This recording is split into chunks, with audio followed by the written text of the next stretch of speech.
ನಮಸ್ಕಾರ ಸ್ನೇಹಿತರೆ, ಬೆಂಕಿ ಬಿರುಗಾಳಿ ಚಾನಲ್ಗೆ ತಮ್ಮೆಲ್ಲರಿಗೂ ಸ್ವಾಗತ. ಇವತ್ತು ಸಿದ್ದರಾಮಯ್ಯನವರ ಅಧಿಕೃತವಾದ ಘೋಷಣೆ ಹೊರಬಿದ್ದಿದೆ. ನಾನು ಇನ್ಮೇಲೆ ರಾಜೀನಾಮೆ ಕೊಡ್ತಾ ಇದ್ದೇನೆ ಅನ್ನುವಂಥ ಸಂದೇಶವನ್ನು ಬೆಳಗಿನ ಉಪಹಾರ ಕೂಟದಲ್ಲಿ, ಸಚಿವರಿಗೆ ಏರ್ಪಡಿಸಿರ್ತಕ್ಕಂಥ ಉಪಹಾರ ಕೂಟದಲ್ಲಿ ಮಾನ್ಯ ಸಿದ್ದರಾಮಯ್ಯನವರು, CM ಸಿದ್ದರಾಮಯ್ಯನವರು ರಾಜೀನಾಮೆ ಘೋಷಣೆಯನ್ನು ಕೂಡ ಮಾಡಿರ್ತಕ್ಕಂಥದ್ದು ಈ ಕ್ಷಣದಲ್ಲಿ ಗೊತ್ತಾಗ್ತಾ ಇದೆ. ಹೀಗಿರುವಾಗ ಮುಂಬರುವ ದಿನಗಳಲ್ಲಿ ಕರ್ನಾಟಕದಲ್ಲಿ ರಾಜ್ಯ ಸರ್ಕಾರ ಸಾಗುವಂಥ ರೀತಿ ನೀತಿಗಳ ಬಗ್ಗೆಯೂ ಕೂಡ ಅವರು ತಮ್ಮ ಸಲಹೆ ಸೂಚನೆಗಳನ್ನು ನೀಡುವಂಥ ಎಲ್ಲ ಸಂದರ್ಭಗಳು ಕೂಡ ಕಂಡು ಬರ್ತಾ ಇರೋದು ಕೂಡ ಗೊತ್ತಾಗ್ತಾ ಇದೆ.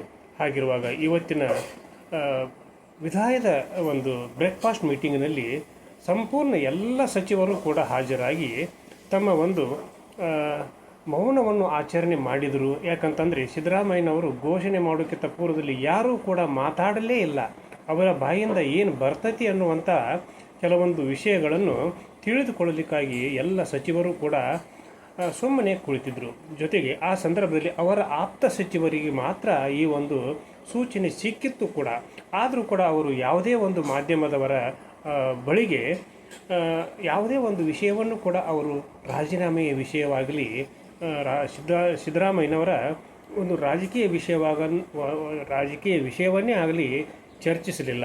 ನಮಗೇನು ಗೊತ್ತಿಲ್ಲ, ನಾವು ಇನ್ಮೇಲೆ ಹೋದ್ಮೇಲೆ ಗೊತ್ತಾಗುತ್ತೆ ಅನ್ನುವಂಥ ಸಂದೇಶವನ್ನು ನೀಡಿ ವಿಧಾಯದ ಬ್ರೇಕ್ಫಾಸ್ಟ್ಗೆ ಸಿದ್ದರಾಮಯ್ಯನವರ ಅಧಿಕೃತ ನಿವಾಸಕ್ಕೆ ತೆರಳಿದಂಥ ಎಲ್ಲ ಸಚಿವರಿಗೂ ಕೂಡ ಇವತ್ತಿನ ಉಪಹಾರದ ಜೊತೆಗೆ ಅವರು ತಮ್ಮ ವಿಧಾಯದ ಒಂದು ಘೋಷಣೆಯನ್ನು ಕೂಡ ಮಾಡಿರ್ತಕ್ಕಂಥ ಈ ಸನ್ನಿವೇಶದಲ್ಲಿ ರಾಜಕಾರಣದಲ್ಲಿ ಏನೋ ಒಂದು ಸಂಚಲನ ಸೃಷ್ಟಿಯಾಗಿದೆ ಅನ್ನುವಂಥ ಭಾವನೆಯೂ ಕೂಡ ರಾಜ್ಯದಾದ್ಯಂತ ಸಿದ್ದರಾಮಯ್ಯನವರ ಅಭಿಮಾನಿಗಳಿಗೂ, ಅಹಿಂದ ವರ್ಗಕ್ಕೂ ಹಾಗೂ ಜನಸಾಮಾನ್ಯರಿಗೂ ಕೂಡ, ಅದರಲ್ಲಿಯೂ ಕೂಡ ವಿಶೇಷವಾಗಿ ಗ್ಯಾರಂಟಿಗಳನ್ನು ಪಡೀತಿರತಕ್ಕಂಥ ಎಲ್ಲರಿಗೂ ಕೂಡ ಒಂದು ಥರ ದಿಗ್ಭ್ರಮೆ ಆಗಿದ್ದರೂ ಕೂಡ ಮುಂಬರುವ ದಿನಗಳಲ್ಲಿ DK ಶಿವಕುಮಾರ್ ಅವರು ಕೂಡ ಇದೇ ಕಾರ್ಯಕ್ರಮವನ್ನು ಮುಂದುವರಿಸಿಕೊಂಡು ರಾಜ್ಯದ ಜನತೆ ಹಿತ ಕಾಪಾಡಬಹುದು ಅನ್ನುವಂಥ ಒಂದು ಆಶಾಭಾವನೆಯಲ್ಲಿ ಕೂಡ ರಾಜ್ಯದ ಜನತೆ ಇದ್ದಾರೆ. ಜೊತೆಗೆ ಅಹಿಂದ ವರ್ಗಗಳು ಮುಂದೆ ನಮ್ಮ ಗತಿ ಏನು ಅನ್ನುವಂಥ ಒಂದು ಆಕ್ರೋಶದ ಒಂದು ಮನದಾಳದ ಮಾತುಗಳನ್ನು ಕೂಡ ಹೇಳ್ತಾ ಇರೋದು ಕೂಡ ಈ ಸಂದರ್ಭದಲ್ಲಿ ನಾವು ಗಮನಿಸ್ಬೋದು. ಆಕ್ರೋಶದ ಒಂದು ವಿಚಾರಗಳನ್ನು ಕೂಡ ಅವರು ಮಾಡ್ತಾ ಇರೋದನ್ನು ಕೂಡ ನಾವು ಅವರ ನಿವಾಸದ ಬಳಿ ಹಾಗೂ ಬೆಂಗಳೂರಿನಾದ್ಯಂತ, ರಾಜ್ಯದಾದ್ಯಂತ, ತಾಲೂಕು, ಜಿಲ್ಲೆ, ಹೋಬಳಿ ಮಟ್ಟದಲ್ಲಿಯೂ ಕೂಡ, ಗ್ರಾಮ ಮಟ್ಟದಲ್ಲಿಯೂ ಕೂಡ ಸಿದ್ದರಾಮಯ್ಯವರ ಅಭಿಮಾನಿಗಳು, ಅಹಿಂದ ವರ್ಗದ ಬಹುತೇಕ ಎಲ್ಲ ಜನರು ಕೂಡ ತಮ್ಮ ಒಂದು ಆಕ್ರೋಶ, ದುಃಖ, ದುಮ್ಮಾನಗಳನ್ನು ಮಾಡ್ತಾ ಇರೋದು ಕೂಡ ಸತ್ಯ. ಜೊತೆಗೆ ನಿನ್ನೆ ಒಬ್ಬರು ಸಿದ್ದರಾಮಯ್ಯನವರು ರಾಜೀನಾಮೆ ನೀಡ್ತಾರೆ ಅನ್ನುವಂಥ ಸಂದರ್ಭದಲ್ಲಿ ಅದನ್ನು ಕೇಳಿ ಆಘಾತಕ್ಕೊಳಗಾಗಿ ಅವರು ಆತ್ಮಹತ್ಯೆಯನ್ನು ಕೂಡ ಮಾಡಿಕೊಳ್ಳುವಂಥ ಒಂದು ಪ್ರಯತ್ನವನ್ನು ಕೂಡ ಮಾಡಿದರು. ಅದು ಕೂಡ ನಡೆದು ಹೋಗಿರ್ತಕ್ಕಂಥ ಘಟನೆ. ಆದರೂ ಕೂಡ ಅವರನ್ನು ಯಾವುದೇ ಒಂದು ವಿಚಾರವಾಗಿ ಅವರನ್ನು ಸಂರಕ್ಷಣೆ ಮಾಡುವಂಥ ಎಲ್ಲ ಪ್ರಯತ್ನಗಳನ್ನು ಮಾಡಿ ಅವರನ್ನು ಉಳಿಸಿಕೊಂಡರು ಕೂಡ. ಹೀಗಿದ್ದಾಗ ಮುಂಬರುವ ದಿನಗಳಲ್ಲಿ ಸಿದ್ದರಾಮಯ್ಯನವರು ಇಲ್ಲದೇ ಇರತಕ್ಕಂಥ ಸರ್ಕಾರವನ್ನು ಊಹಿಸಿಕೊಳ್ಳಲಿಕ್ಕೂ ಕೂಡ ರಾಜ್ಯದ ಬಹುತೇಕ ಶಾಸಕರಿಗೆ, ಸಚಿವರಿಗೆ, ಜನರಿಗೆ ಹಾಗೂ ಅಹಿಂದ ವರ್ಗಕ್ಕೆ ಸಾಧ್ಯವಾಗದೇ ಇದ್ದರೂ ಕೂಡ ಕಾಲಾಯ ತಸ್ಮೈ ನಮಃ ಅಂತೇಳಿ ಕರೀತಾರಲ್ಲ, ಅದಕ್ಕೆ ಎಲ್ಲರೂ ಕೂಡ ಒಪ್ಪಿಕೊಳ್ಳಲೇಬೇಕು. ಅದನ್ನು ನಾವು ಆ ಪಾಠವನ್ನು ನಾವು ಅನುಸರಿಸಲೇಬೇಕು. ಹೀಗಾದಾಗ ಮಾತ್ರ ಸಾರ್ವಜನಿಕ ಕ್ಷೇತ್ರದಲ್ಲಿ ಇರ್ತಕ್ಕಂಥ ಪ್ರತಿಯೊಬ್ಬರಿಗೂ ಕೂಡ ಇದು ಒಂದು ಪ್ರಕ್ರಿಯೆ ಅನ್ನುವಂಥ ಭಾವನೆ ಎಲ್ಲರಲ್ಲಿಯೂ ಕೂಡ ಇರಬೇಕು. ಯಾಕಂದರೆ ಇಂಥ ಸಂದರ್ಭದಲ್ಲಿ ಯಾರೂ ಕೂಡ ಭಾವನಾತ್ಮಕವಾಗಿ ಯಾವುದೇ ಒಂದು ಸಂಘರ್ಷದ ಒಂದು ಹಾದಿಯನ್ನು ಹಿಡಿಯಬಾರ್ದು. ಯಾವುದೇ ಒಂದು ಕಾನೂನಿನ ಚೌಕಟ್ಟಿನಲ್ಲಿ ಪ್ರತಿಯೊಬ್ಬರು ಕೂಡ ತಮ್ಮ ತಮ್ಮ ವರ್ತನೆಗಳಲ್ಲಿ ನಡಿಬೇಕು.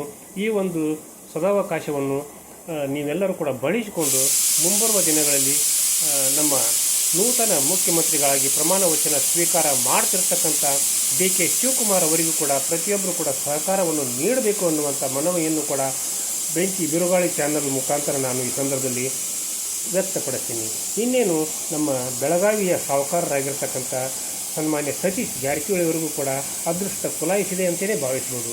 ಮಂತ್ರಿ ಮಂಡಳದಲ್ಲಿ ಅವರಿಗೆ ಉಪಮುಖ್ಯಮಂತ್ರಿ ಸ್ಥಾನದ ಜೊತೆಗೆ KPCC ಅಧ್ಯಕ್ಷರಾಗುವಂಥ ಎಲ್ಲ ಸೂಚನೆಗಳು ಕೂಡ ಬೆಂಕಿ ಬಿರುಗಾಳಿ ಚಾನಲ್ಗೆ ಲಭ್ಯವಾಗ್ತಾ ಇರೋದನ್ನು ಕೂಡ ಈ ಸಂದರ್ಭದಲ್ಲಿ ನಾನು ಸಾರ್ವಜನಿಕರಿಗೆ ತಿಳಿಸಲಿಕ್ಕೆ ಹೆಮ್ಮೆ ಪಡ್ತೀನಿ. ಜೊತೆಗೆ ಈ ಸಂದರ್ಭದಲ್ಲಿ ಬೆಳಗಾವಿ ಜಿಲ್ಲೆಯಿಂದ ಯಾರ್ಯಾರು ಮುಖ್ಯಮಂತ್ರಿಗಳು ಆಗಬಹುದು, ಕರ್ನಾಟಕದಿಂದ ರಾಜ್ಯದಿಂದ ಹೊಸ ಸಚಿವ ಸಂಪುಟದಲ್ಲಿ ಯಾರ್ಯಾರು ತಮ್ಮ ಒಂದು ಅಧಿಕೃತ ಸಚಿವ ಸ್ಥಾನವನ್ನು ಅಲಂಕರಿಸಬಹುದು ಅನ್ನುವಂಥ ವಿಚಾರವನ್ನು ಕೂಡ ನಾಳಿನ ಸಂಚಿಕೆಯಲ್ಲಿ ನಾನು ಅಧಿಕೃತವಾಗಿ ಪ್ರಕಟ ಮಾಡ್ತಾ ಇದ್ದೇನೆ. ಹೀಗಿರುವಾಗ ಈ ಸಂದರ್ಭದಲ್ಲಿ ಮುಂಬರುವ ಡಿ ಕೆ ಶಿವಕುಮಾರ್ ಅವರ ಹೊಸ ಸಚಿವ ಸಂಪುಟಕ್ಕೆ ಕೂಡ ಬೆಂಕಿ ಬಿರುಗಾಳಿ ಚಾನಲಿನ ಮುಖಾಂತರ ಅಭಿನಂದನೆಗಳನ್ನು ಸಲ್ಲಿಸಲಿಕ್ಕೆ ನನಗೆ ಹೆಮ್ಮೆ ಅನ್ನಿಸ್ತೈತಿ. ಯಾಕಂದ್ರೆ ಸಾರ್ವತ್ರಿಕವಾಗಿ ಈ ಒಂದು ಪ್ರಕ್ರಿಯೆ ನಡೆಯುವುದು ಸ್ವಾಭಾವಿಕ ಸಂವಿಧಾನದ ಚೌಕಟ್ಟಿನಲ್ಲಿ. ಹಾಗಿರುವಾಗ ಸಿದ್ದರಾಮಯ್ಯನವರ ಮುಂದಿನ ಒಂದು ನಡೆ ಏನು ಅಂತಂದಾಗ ಅವರೇನು ಕಾಂಗ್ರೆಸ್ ಪಕ್ಷವನ್ನು ಬಿಟ್ಟು ಹೋಗುವವರಲ್ಲ. ಯಾಕಂದರೆ ಕಾಂಗ್ರೆಸ್ ಪಕ್ಷ ಅವರ ಅಧಿಕಾರ ಇಲ್ಲದೇ ಇರತಕ್ಕಂಥ ಸಂದರ್ಭದಲ್ಲಿ, ರಾಜಕೀಯ ಒಂದು ಸ್ಥಿತ್ಯಂತರದ ಸಂದರ್ಭದಲ್ಲಿ ಅವರು ಕಾಂಗ್ರೆಸ್ ಪಕ್ಷವನ್ನು ಒಪ್ಪಿಕೊಂಡರು. ಆ ಪಕ್ಷದಲ್ಲಿ ಅವರು ಮುನ್ನಡೆದಾಗ ಅವರಿಗೆ ಪ್ರತಿ ಹಂತದಲ್ಲಿಯೂ ಕೂಡ ಅಧಿಕಾರದ ಒಂದು ಅನುಭವ ಆಯಿತು. ಪ್ರತಿ ಸಲವೂ ಕೂಡ ಸರ್ಕಾರದಲ್ಲಿ ಹಾಗೂ ವಿರೋಧ ಪಕ್ಷದಲ್ಲಿ ಅವರು ನಾಯಕನಾಗಿ ಮೆರೆದರು. ಪಕ್ಷದ ಒಂದು ಚುಕ್ಕಾಣಿಯನ್ನು ಹಿಡಿದು ಆ ಒಂದು ಪಕ್ಷವನ್ನು ಅಧಿಕಾರಕ್ಕೆ ತರುವಲ್ಲಿಯೂ ಕೂಡ ಸಿದ್ದರಾಮಯ್ಯವರ ಪಾತ್ರ ಅಮೋಘವಾದದ್ದು. ಹಾಗೂ ಅದನ್ನು ಪ್ರತಿಯೊಬ್ಬ ಕಾಂಗ್ರೆಸ್ಸಿಗರು ಕೂಡ ಒಪ್ಪಿಕೊಂಡಿದ್ದಾರೆ, ಅವರನ್ನು ಶ್ಲಾಘಿಸ್ತಾ ಇದ್ದಾರೆ. ಅದು ಕೂಡ ಸತ್ಯ. ಹೀಗಿರುವಾಗ ಮುಂದಿನ ದಿನಗಳಲ್ಲಿ ಕಾಂಗ್ರೆಸ್ ಪಕ್ಷದ ಸ್ಥಿತಿಗತಿಗಳೇನು ಅಂತಂದರೆ, ಅಹಿಂದ ವರ್ಗದ ಜನರನ್ನು ಆ ಪಕ್ಷ ಯಾವ ರೀತಿ ನಡೆಸಿಕೊಳ್ಳುತ್ತೆ ಅನ್ನೋದರ ಮೇಲೆ ಸಾರ್ವತ್ರಿಕವಾಗಿ ಈ ಒಂದು ಮುಂಬರುವ ಚುನಾವಣೆಯಲ್ಲಿ ಅಧಿಕೃತ ಒಂದು ಫಲಿತಾಂಶ ಹೊರಬೀಳುವಂಥ ಎಲ್ಲ ಸಂದರ್ಭಗಳು ಕೂಡ ಇವೆ. ಜೊತೆಗೆ ರಾಜ್ಯದ ಜನತೆಗೆ ಎಲ್ಲ ರೀತಿಯಿಂದಲೂ ಕೂಡ ಒಳಿತನ್ನು ಬಯಸಿ ಸಾರ್ವಜನಿಕರ ಒಂದು ಸೇವೆಯಲ್ಲಿ ಪಕ್ಷ ಮುನ್ನಡೆದಿದ್ದೇನೆ ಅಂತಂದರೆ ಅವರಿಗೂ ಕೂಡ ಒಳ್ಳೆಯ ಭವಿಷ್ಯವಿದೆ.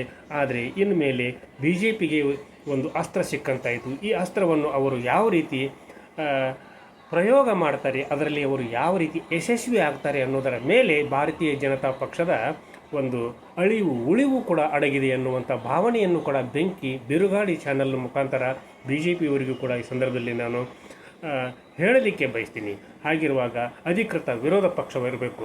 ಯಾಕಂದರೆ ಅಧಿಕೃತ ವಿರೋಧ ಪಕ್ಷ ಇದ್ದರೆ ಮಾತ್ರ ಪ್ರಜಾಪ್ರಭುತ್ವ ವ್ಯವಸ್ಥೆಯಲ್ಲಿ ಸರ್ಕಾರವನ್ನು ಮೂಗು ಹಿಡಿದು ನಡೆಸಲಿಕ್ಕೆ ಸಾಧ್ಯ. ಹಾಗಿದ್ದಾಗ ಮಾತ್ರ ಜನರಿಗೆ ಒಂದು ಒಳ್ಳೆಯ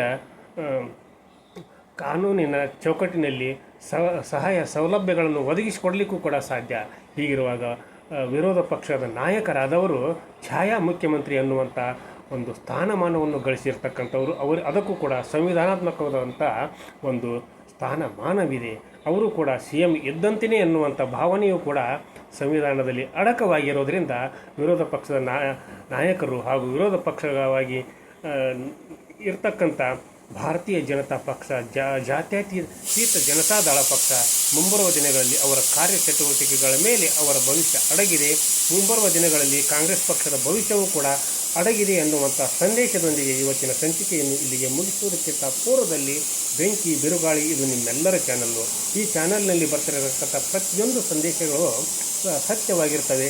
ಆದ್ದರಿಂದ ಪ್ರತಿಯೊಬ್ಬರು ಕೂಡ ಸಬ್ಸ್ಕ್ರೈಬ್ ಮಾಡಿರಿ, ಶೇರ್ ಮಾಡಿರಿ, ಲೈಕ್ ಮಾಡಿರಿ, ಕಮೆಂಟನ್ನು ಕೂಡ ನನ್ನ ಜೊತೆಗೆ ಹಂಚಿಕೊಂಡು ಈ ಸಂಚಿಕೆಯನ್ನು ರಾಜ್ಯದಾದ್ಯಂತ ತಲುಪಿಸುವಂಥ ಒಂದು ಕೆಲಸ ಕಾರ್ಯಗಳನ್ನು ಮಾಡ್ತೀರಾ ಅನ್ನುವಂಥ ನಂಬಿಕೆಯೊಂದಿಗೆ ಇವತ್ತಿನ ಸಂಚಿಕೆಯನ್ನು ಇಲ್ಲಿಗೆ ಮುಗಿಸಿ ನಾಳಿನ ಸಂಚಿಕೆಯೊಂದಿಗೆ ತಮ್ಮ ಜೊತೆಗೆ ಹಾಜರಾಗ್ತೀನಿ.